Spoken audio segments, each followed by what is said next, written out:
Welcome back everyone, it's pizza time. This is going to be my Doctor Strange 2 Multiverse of Madness video. Marvel made a bunch of big announcements. Sam Raimi confirmed that he is in fact doing Doctor Strange 2 Multiverse of Madness and talked a lot about what's going on with the movie. There's a whole bunch of Easter eggs, including a bunch of Spider-Man, Tobey Maguire Easter eggs, so we'll break it all down. If you're new to the channel, be sure to subscribe to get all the videos. We're doing an Amazon giveaway. All you have to do to enter is be a subscriber and let me know what kind of cameos you want to see during Doctor Strange 2.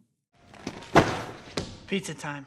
We'll just go down the list here, starting with number 5. If you didn't see the news the other day, Sam Raimi was talking about Doctor Strange 2 during an interview he was doing for a separate horror web series he did recently to make as many Spider-Man puns as possible.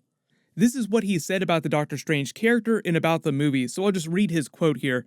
He said, "I loved Doctor Strange as a kid, but he was always after Spider-Man and Batman for me. He was probably a number 5 for me of great comic book characters.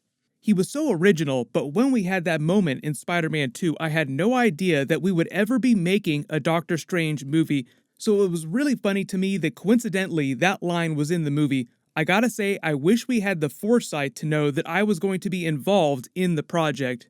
Talking about having the foresight to know that he would eventually one day direct a Doctor Strange movie. 4. The Doctor Strange scene that he's talking about is from Spider-Man 2 when J. Jonah Jameson is trying to come up with a name for Dr. Octopus. Their first idea is Doctor Strange. What are we gonna call this guy? Dr. Octopus. That's crap. Science Squid? Crap. Doctor Strange. That's pretty good. But it's taken. Wait, I got it. Dr. Octopus. I like it. Of course you do.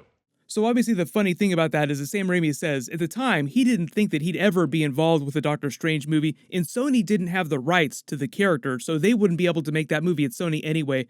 There were some rumors back in the day that at one point he did try to get a Doctor Strange movie going, but it was way before the MCU existed and nothing ever came of it. You may remember earlier this year when people were talking about him directing Doctor Strange 2, even Scott Derrickson, former director of Doctor Strange 2, spoke up in favor of Sam Raimi, just saying that he was an amazing person who he'd worked with before. Raimi was originally one of my top picks to take over the movie after Derrickson left because the movie was supposed to be an MCU horror movie, and Sam Raimi is probably one of the few people in Hollywood who has a strong background in horror, in comedy, as well as a strong background in major studio comic book movies, aka all the Spider-Man.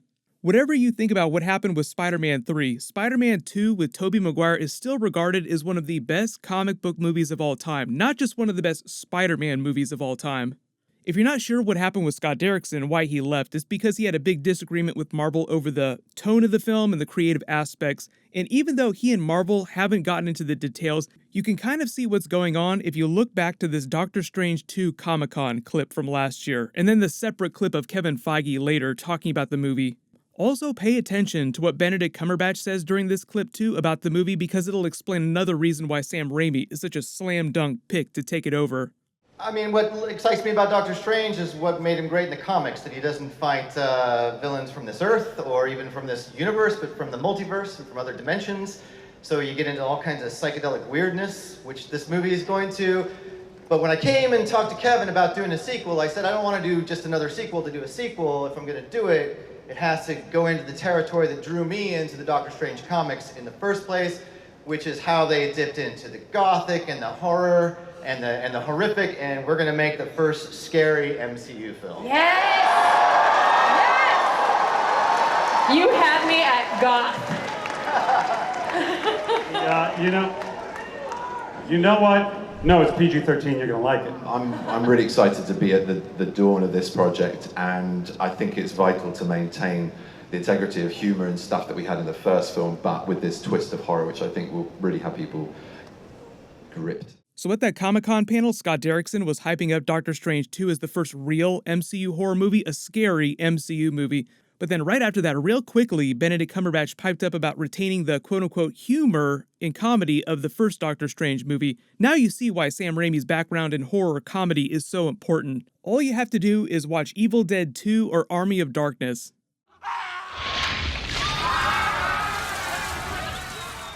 One of the funniest moments from that Comic-Con panel was also Kevin Feige responding to all the fans yelling at him because they were so excited. One of them in the crowd you can hear yells, "Rated R movie," and he quickly pipes up saying, "No, PG-13 and you're going to like it."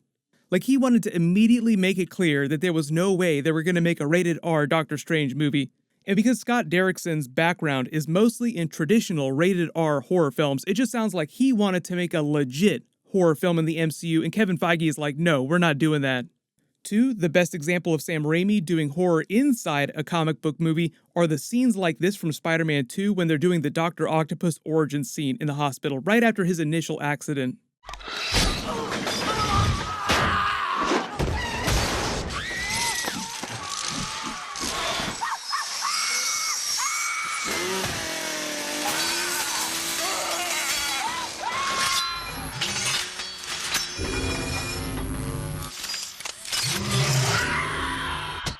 I love the way they did those as practical effects. Special effects from that movie, because it's so long ago, aren't quite as seamless as the special effects from the modern films like Avengers Endgame.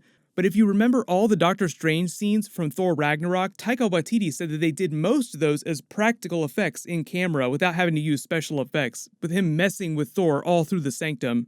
All those scenes of them shifting from room to room, the stuff with the beer refilling itself, that's all practical effects.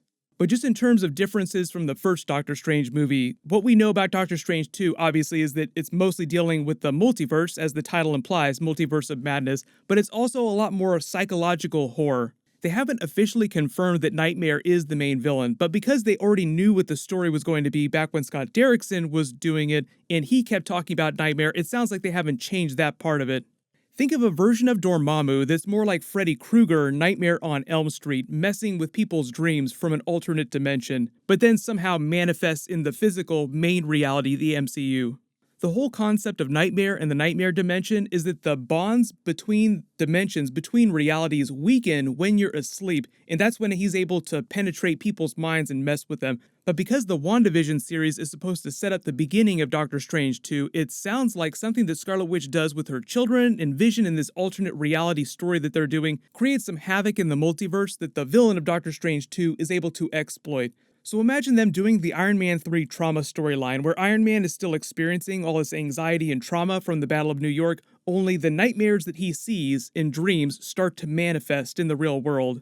So you don't know what's real, what's fake. I think Nightmare on Elm Street is probably the best comparison to make, so think of it as Doctor Strange 2, Nightmare on Bleecker Street, because that's the street that the Sanctum is on.